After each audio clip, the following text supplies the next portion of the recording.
Eu saúdo a amada igreja com a paz do Senhor, amém? Queridos, para nós é um motivo de muita alegria estar aqui juntamente com as irmãs do Círculo de Oração.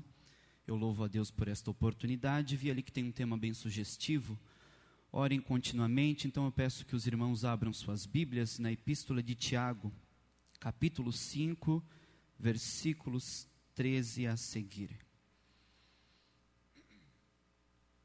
Epístola Universal de Tiago, capítulo 5, versículo 13 a seguir. Vamos meditar acerca da oração.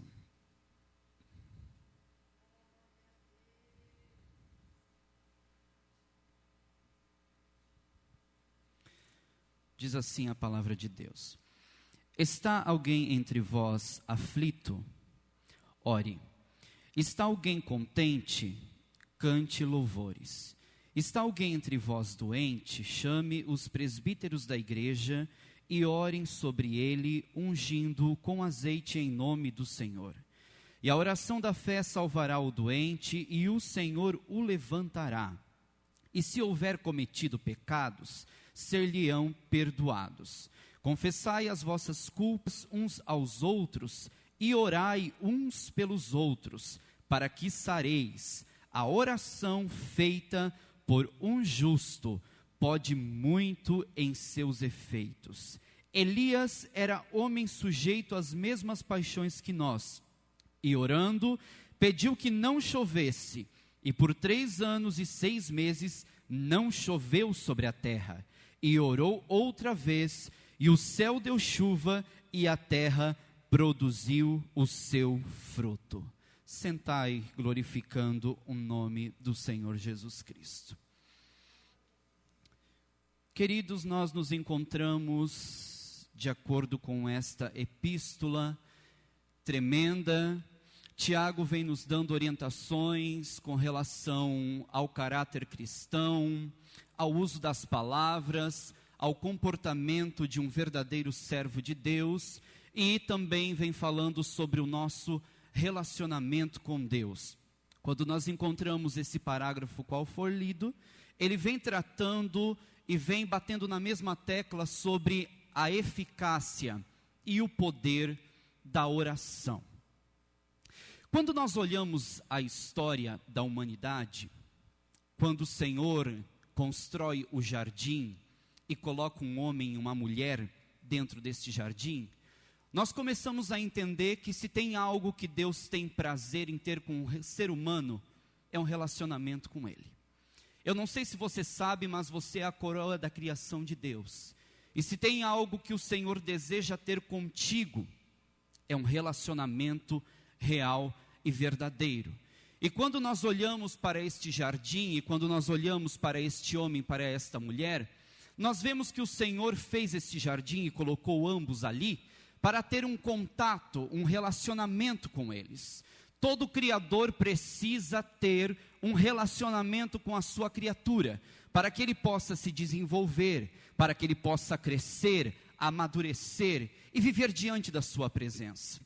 Quando nós olhamos para esta história, nós vemos um homem e uma mulher vivendo no ápice da comunhão com Deus. A palavra do Senhor nos diz que eles se comunicavam. Deus passeava pelo jardim do Éden, até que certo dia, o Senhor na viração do dia resolveu passear pelo jardim do Éden e Adão se escondeu. E o Senhor então perguntou: aonde tu estás? Neste momento uma aliança é quebrada. Neste momento o pecado entra no mundo. E se tem algo que faz separação entre Deus e o ser humano, se chama pecado. Se tem algo que cria ruído na comunicação de Deus comigo e com você, se chama pecado. Portanto, o Senhor Deus não desistiu do homem. ele não desistiu de se relacionar, ele não desistiu do seu plano e do seu projeto em relação ao ser humano. Nós começamos a passear pela Bíblia e vamos encontrando o Senhor levantando homens. Portanto, agora ele precisava achar homens e mulheres fiéis a ele. Já que o pecado tinha entrado na face da terra e o salário do pecado era a morte, o Senhor precisava encontrar homens que eram fiéis, homens que tinham compromisso e que resolveriam então se apartar do pecado. Então nós começamos a olhar a vida de Enoque, e Enoque simplesmente andou com Deus, e isso basta. Um homem e uma mulher que anda com Deus, não precisa de muita explicação, ele simplesmente anda com Deus, e quando nós andamos com Deus, algo diferente acontece na nossa vida. Quando nós andamos com Deus, nós não precisamos forçar, nós não precisamos nos preocupar, nós não precisamos nos estressar, porque aonde a presença de Deus, aonde ao manifestar da presença de Deus, ali a providência, ali a solução, ali a livramento do céu. É por isso que eu e você precisamos andar com Deus na terra. Quando nós entender que quando nós passarmos a andar com Deus e ter um relacionamento com Ele de verdade, queridos, não precisa de muita coisa, não precisa de muito modismo, nem de muitos métodos. Simplesmente aquele que anda com Deus tem uma vida ligada com o Senhor. Ele está ligado com o trono, ele recebe orientação do alto, ele tem uma comunhão íntima e estreita com o Senhor. A Bíblia diz que o Senhor tomou Enoque para si. Depois nós encontramos Noé, nós olhamos para a vida de Abraão, e nós entendemos, pelo que a Bíblia Sagrada nos diz, que Abraão creu no Senhor, e isso lhe foi imputado como justiça. De repente nós nos deparamos com a vida de Moisés. Eu estou correndo para chegar no ponto da mensagem. E como já foi citado aqui, Moisés se vê na frente de um grande mar.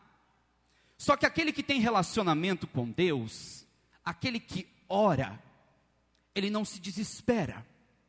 O povo de Israel tinha apenas experiências com Deus. Eles viram pragas, o Senhor dá livramento, o Senhor dá mantimento.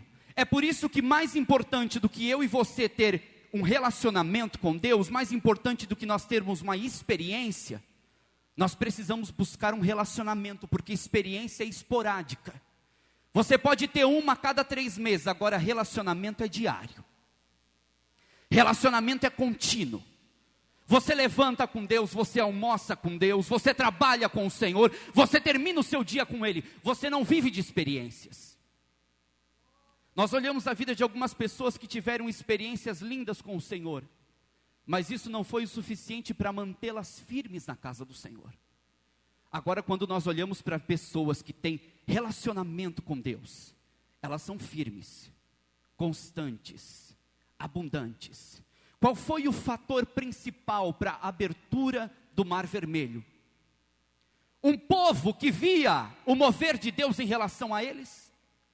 Ou um homem que tinha um relacionamento e uma comunhão estreita com Deus? Parece que eu vejo o Senhor olhando para Moisés dizendo assim: ei, eu não sei nem o porquê que tu está me clamando. Eu não sei nem o porquê que tu está se referindo a mim. Porque quem tem relacionamento comigo tem autoridade. Quem tem relacionamento comigo tem autoridade. Levanta o teu cajado sobre essas águas e passa, porque eu sou. Está na frente deste povo. Era um homem que tinha relacionamento. Não baseava a sua espiritualidade em cima de experiências. Mas o pecado continuava no mundo. O Senhor então dá a Moisés a lei e começa a explicar as maneiras do sacrifício para que o pecado fosse encoberto. Mas mesmo assim o povo de Israel não se dobrava. Você conhece a história, teve cativeiro, teve juízo de Deus. O Senhor começou a levantar os profetas, profetas maiores, profetas menores, trazendo uma mensagem de juízo contra aquele povo, porque o Senhor queria se relacionar com ele. O Senhor tinha escolhido aquele povo, tinha tirado da lama, da sarjeta do pecado, tinha dado um nome. E quando você olha para Oséias, você vê explicitamente o profeta explicando sobre isso. Então era necessário que realmente o Cordeiro de Deus fosse sacrificado para retirar o pecado do mundo, e para que a comunhão, o relacionamento, a comunicação entre o homem e Deus, porque o amor dele foi de uma maneira tal, que alcançou a humanidade toda. Era necessário que um homem, em forma de Deus, o Cordeiro, viesse até a terra, morresse, por mim e por você, para que o nosso relacionamento fosse reestabelecido. Hoje eu e você temos total acesso ao Santo dos Santos. Podemos entrar com confiança no trono da graça. A unção não está limitada apenas a um grupo de pessoas. Quando o véu do templo se rasgou, aquilo que separava o homem de Deus foi perdoado. E é exatamente por causa do sangue, exatamente por causa de Cristo, que eu e você hoje temos liberdade e temos acesso total a Deus. Temos paz com Deus por meio do nosso Senhor Jesus Cristo. E se tem algo, quando falamos de relacionamento, que precisa ter dentro de um relacionamento, se chama diálogo. Nada pode substituir o diálogo numa relação. Até porque é a partir do diálogo que nós começamos a conhecer uma pessoa. É a partir do diálogo que nós começamos a ter confiança na pessoa. É a partir do diálogo que nós começamos a nos aprofundar em intimidade e comunhão. Então o Espírito Santo nesta noite está nos perguntando o porquê que economizamos tanto tempo em oração. Vivemos a época do ativismo, dos compromissos, das reuniões, das agendas. E principalmente nós, que somos ministros, estamos na casa de Deus, temos um cargo, precisamos tomar cuidado, porque estamos tão envolvidos na obra, e esquecemos de passar tempo com o dono da obra. Não existe ministério sem oração, não existe chamada divina sem oração. Nós precisamos parar no nosso dia tudo aquilo que estamos fazendo e dizendo: Senhor, agora é eu e tu. É um momento meu e teu. Queridos, a unção, a oração é o combustível do crente. Eu não quero ser uma Ferrari lindona numa garagem que não anda, que não tem combustível. Eu prefiro ser um Fusquinha meia, que vai, mas vai, devagar, mas vai, que anda. Nakalahassuri de cantarablachuri anderehai. Precisamos parar o que estamos fazendo e na nossa agenda priorizar o nosso relacionamento com Deus, porque o relógio espiritual está quase batendo meia-noite. Nós estamos em contagem regressiva para o arrebatamento. E se existe um momento em que a igreja precisa andar de joelho, é esse. Quem tem ministério, quem foi chamado para ganhar almas, precisa de poder, precisa de unção. Nós estamos numa batalha travada. Satanás está com os dias contados. E o Senhor vai requerer das nossas mãos aquilo que nós precisamos fazer em relação a esse mundo e não fazemos. Mas só teremos poder, eficácia, se tivermos um relacionamento, um ministério, aonde o combustível for a oração. eu posso ser entendido de Bíblia, eu posso ter talento, dons, aptidões, mas se eu não tiver oração, não adianta criatividade, não adianta letra, não adianta nada. A oração é o combustível do crente. A nossa luta é diária, e não é contra a carne, não é contra o sangue. A palavra do Senhor diz que nós temos que lutar contra principados, potestades, príncipe das trevas desse século e hostes espirituais da maldade nos lugares celestiais. É pouco. Racalachuri decantará. É pouco. Como que venceremos principados, potestades, hostes espirituais da maldade, príncipe das trevas desse século, se não tivermos uma vida revestida de poder? Quando nós olhamos para os discípulos, e quando vemos essa grande promessa, eles permaneceram unanimemente em oração, aguardando até que do alto fossem revestidos de poder. Depois que se revestiram de poder, podiam ser testemunhas vivas, testemunhas vivas, testemunhas vivas. Aonde eles iam, os sinais seguiam. Um homem prega uma mensagem, e aproximadamente 3.000 almas se rendem aos pés do Senhor.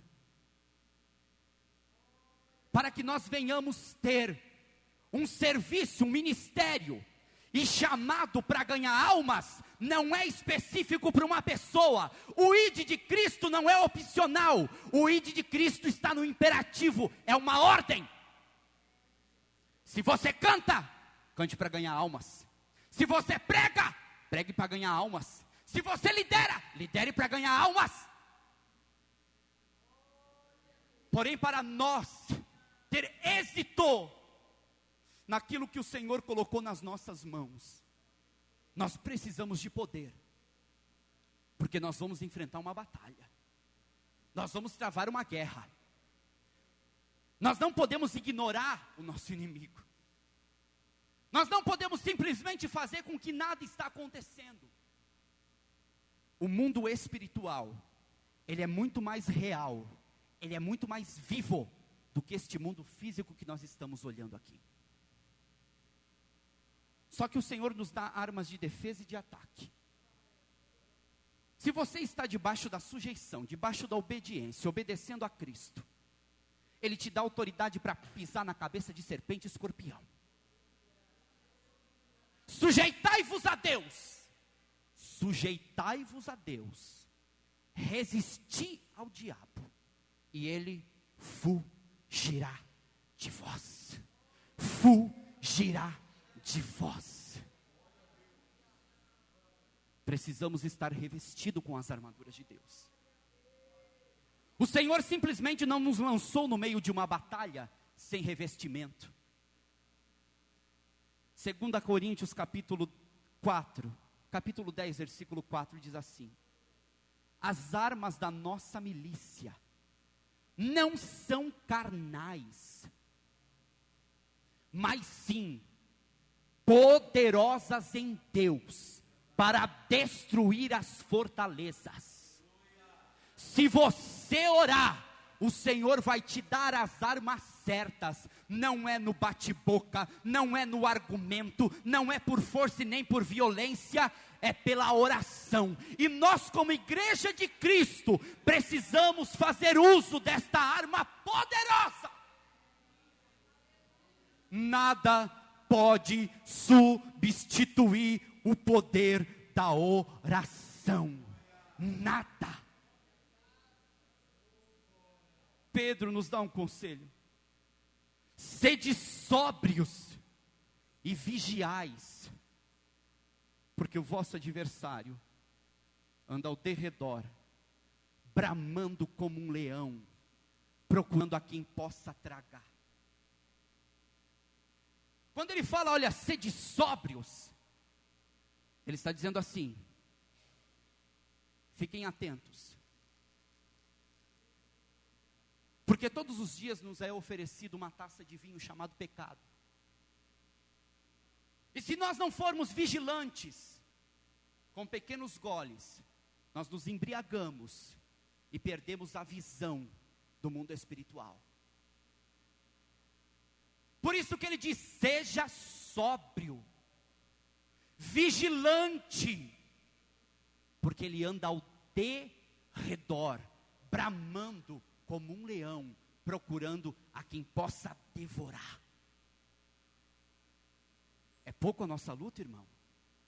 Ou nós precisamos orar mais? Ou nós precisamos buscar mais poder do alto? Quando eu olho para a vida de Daniel, um homem em que a Bíblia diz que tinha um espírito excelente, um homem que vivia assim numa época de ativismo, super ocupado, líder de 127 províncias, mas tinha uma coisa: ele tinha tempo para orar. Ele não dava desculpas: olha, eu sou ocupado, eu tenho províncias para administrar, Senhor, eu não tenho tempo para ti. Não. A Bíblia diz que ele entrava no seu quarto, se posicionava onde tinha uma janela para as bandas de Jerusalém, 3 vezes ao dia, e orava, e clamava. De repente é lançado um edito, um decreto, para prejudicar a Daniel. Ele entendeu: o leão está rugindo, mas eu não vou me intimidar. Pode deixar rugir. Eu vou continuar sendo fiel ao meu Deus. E ele continuou entrando no seu quarto 3 vezes ao dia. Um homem que era super ocupado, e continuava a buscar o seu Deus. Conseguiram pegar Daniel, porque durante o período de 30 dias não se podia fazer nenhum pedido a um Deus, apenas ao rei. E Daniel foi para a cova dos leões. O leão até estava rugindo. Não. A Bíblia nos diz que neste momento, Daniel estava tranquilo. Sabe por quê, irmão? Quem tem uma vida de oração, quem tem relacionamento com Deus, o leão pode até rugir, mas ele confia. Ele confia porque ele tem relacionamento, então ele confia.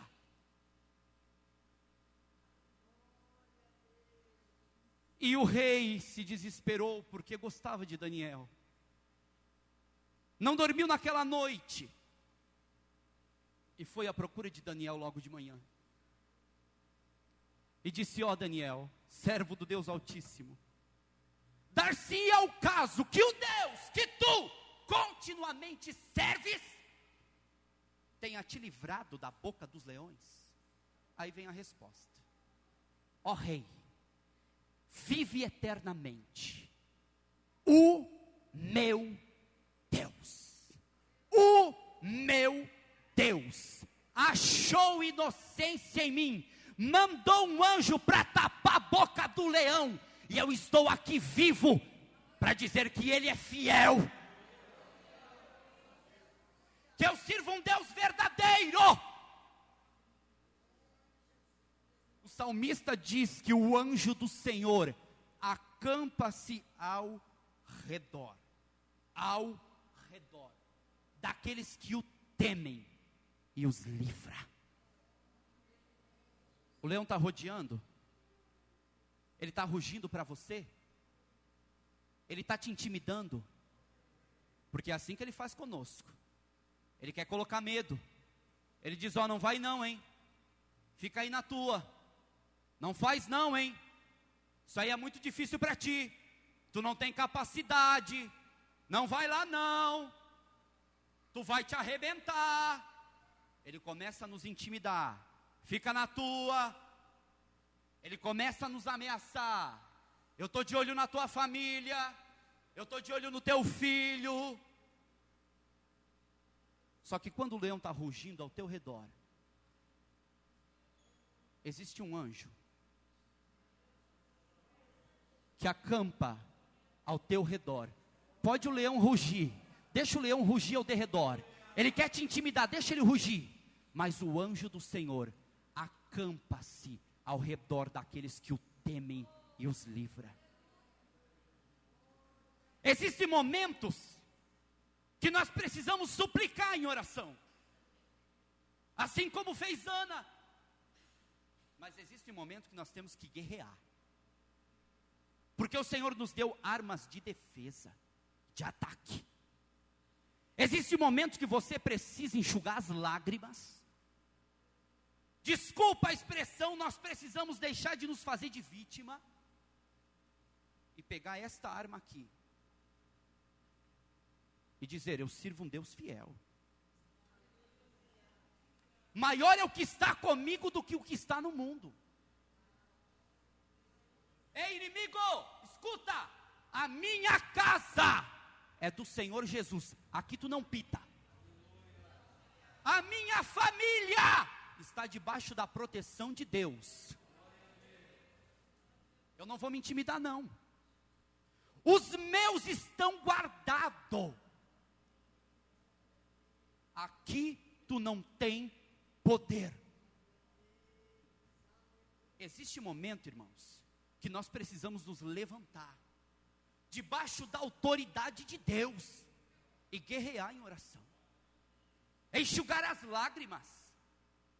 Existe um momento de súplica, sim, mas existe um momento de guerra. O Espírito Santo te ungiu, te deu autoridade. Esquece o teu passado. O diabo tem rodeado você, jogando o teu passado na tua cara. Eu sou coberto pelo sangue de Jesus. Ele jogou os meus pecados no mar do esquecimento. Eu sou justificado pela fé que tenho em Cristo. Então eu tenho poder e autoridade do alto para te repreender, em nome de Jesus. Não podemos ir para a guerra desarmado, mas se estamos sujeitos a Deus, nós resistimos e Ele foge, e Ele foge. Nós precisamos, como igreja do Senhor, nos levantar em guerra, em batalha,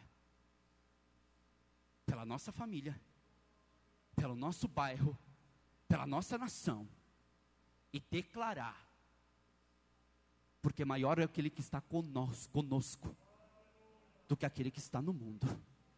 Irmão, o Senhor está dizendo, é tempo de levantar.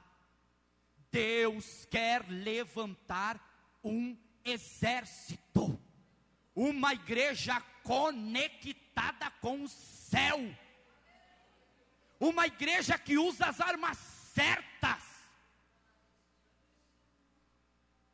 Saquei o inferno e povoou o céu. Para mim encerrar, eu estava comentando alguma coisa com os jovens nessa semana. Eu e você precisamos de vida espiritual. E na nossa vida espiritual, existe um jardim chamado jardim da oração. E como qualquer jardim natural que nós encontramos, o jardim da oração, ele precisa de manutenção. Porque o Espírito Santo, ele procura o teu jardim todos os dias. E se você o chamar 10 vezes ele vai entrar nesse jardim. Porém nós precisamos podar, nós precisamos regar. E olha que muitas vezes a gente rega com lágrima, mas tem que regar. Nós precisamos adubar. Porque quando o jardim é bem cuidado, as flores têm vida, tem cor, perfume. O meu Deus e o teu Deus têm prazer em caminhar dentro do meu e do teu jardim da oração. A nossa vida espiritual depende da oração. Há quanto tempo você não entra no jardim?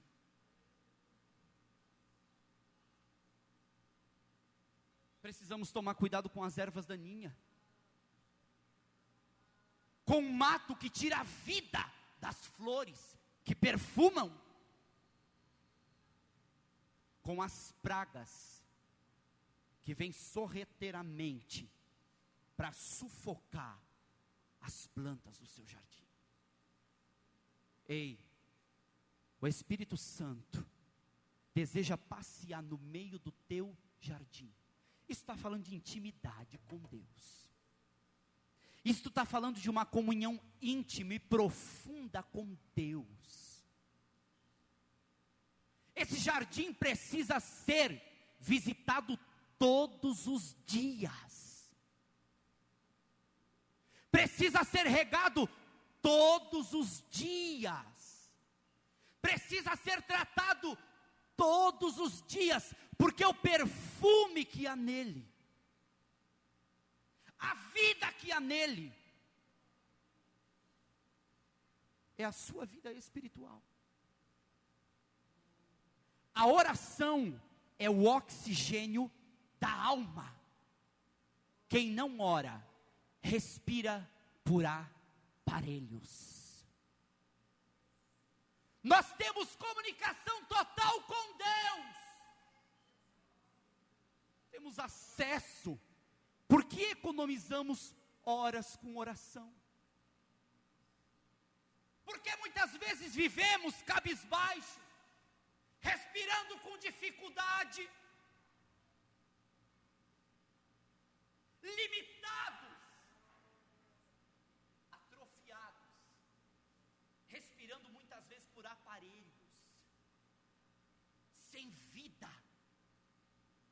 Se você tem acesso total a Deus por meio de Cristo, e isso é um privilégio nosso. La canto rakahai, nerete casto recantei, rotocolo shiridehai. O Espírito Santo de Deus passeia no teu jardim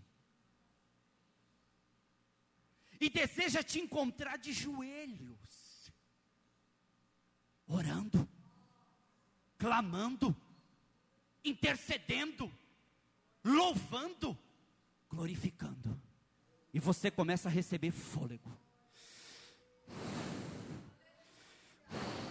E você começa a receber vida. Nós não podemos nos perder no sono da indiferença. Se tem uma coisa que o inimigo quer deter, é o meu e o teu relacionamento com Deus. Lute pela sua vida espiritual. Tome uma atitude, não espere que esteja tempo. Tire um tempo, tem que ser primordial. O primeiro horário do seu dia tem que ser para Ele. Porque se existe alguma coisa que está no lugar que era para ser de Deus, se torna idolatria. O Senhor precisa ter o melhor do nosso tempo. Nós precisamos ter vida de oração de qualidade. Não é uma oração de matar fome, é vida de oração. Se quisermos ter vida, qualidade de vida, porque o Senhor veio para dar vida e vida em abundância. Se não quisermos viver rastejando, se quisermos ter um ministério com poder e autoridade, precisamos de uma vez por todas entender que é só através de uma vida de oração. Nada substitui o poder da oração. Como é que está o teu jardim? Tem flores lá? Tem cor ainda? Tem orvalho que cai do céu? Tem saúde? Ou será que o nosso jardim está sujo? Tomado? Esquecido? O Senhor convida a mim e a você. Eu estou com saudade das tuas orações pela madrugada. Eu tenho saudade do tempo que tu se comunicava comigo e eu te contava os meus segredos. Eu tenho saudade do tempo que tu entrava nesta igreja, dobrava o teu joelho e as lágrimas já corriam pelo teu rosto, não precisava de palavras, era só lágrimas. Meu espírito intercedia por ti com gemidos inexprimíveis. Queridos, nós temos uma cultura de chegar cedo na igreja, dobrar os nossos joelhos. Nós não podemos perder isso. Porque uma igreja que ora é uma igreja que cresce. É uma igreja que avança. É uma igreja que prospera. É uma igreja que tem mover do Espírito Santo de Deus. Nada pode substituir uma vida de oração. E aí vem um hino que eu sou muito fã. Com Jesus a minha alma deseja estar no jardim em constante oração. Quando a noite chegar e o mal ó leão me cercar, quero estar em constante oração. Se coloque de pé em nome de Jesus. Com Jesus a minha alma deseja estar no jardim em constante oração. Quando a noite chegar e o mal me cercar, quero estar em constante oração.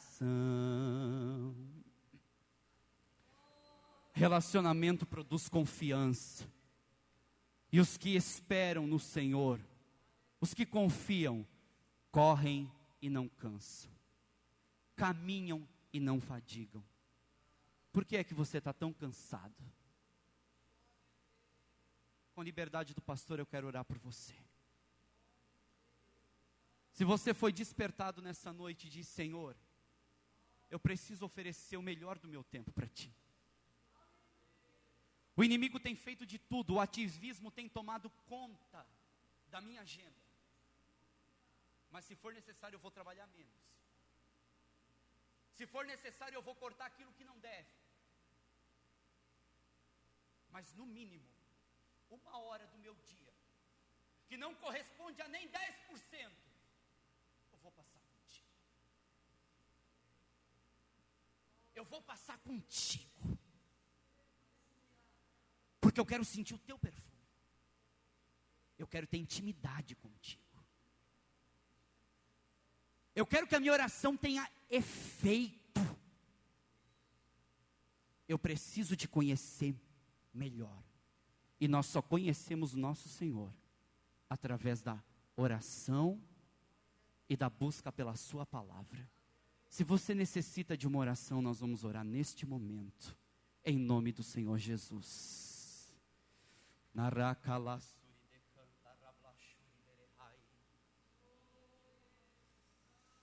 Espírito,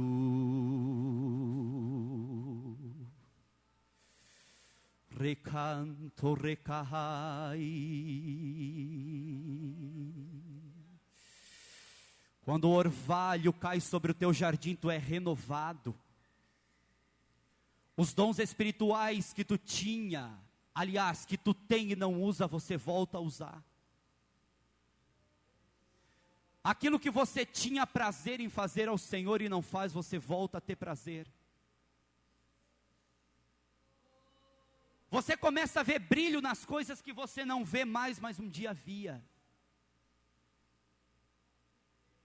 Porque você tem sensibilidade. Senhor nosso Deus e nosso Pai, nesse momento nós nos colocamos na Tua presença, reconhecendo, Senhor, que nós temos falhado contigo, naquilo que diz respeito a uma vida de oração. Senhor, perdoa as nossas desculpas. Perdoa as nossas desculpas, Senhor, porque nós sempre temos alguma coisa, Pai, para nos justificar diante de Ti. Mas nada pode justificar o nosso tempo contigo. Senhor, desperta-nos para a oração de guerra, para a oração de súplica. Desperta-nos para o clamor, porque Tu mesmo nos afirma: clama a mim, e responder-te-ei, e anunciar-te-ei coisas grandes e firmes que Tu não sabes. Oh Pai, quantas coisas Tu deseja nos revelar, quantos segredos Tu deseja nos contar, mas Tu só revela para aqueles que Te buscam. Desperta-nos pela madrugada, não deixa-nos nós, Senhor, no sono da indiferença. Chama-nos, Pai, como Tu chamava antigamente, e faz com que nós voltamos a ter uma vida de oração, de intimidade e de comunhão contigo. Senhor, que nesta semana os Teus filhos venham ter sinais, que o Teu Espírito Santo venha despertar eles pelas madrugadas, e eles possam orar, e nós possamos novamente reconquistar a saúde da nossa vida espiritual, por intermédio do Teu Espírito, por intermédio de Jesus Cristo, e pela ajuda do Teu Espírito Santo, em nome do Pai, do Filho e do Espírito Santo, amém e amém.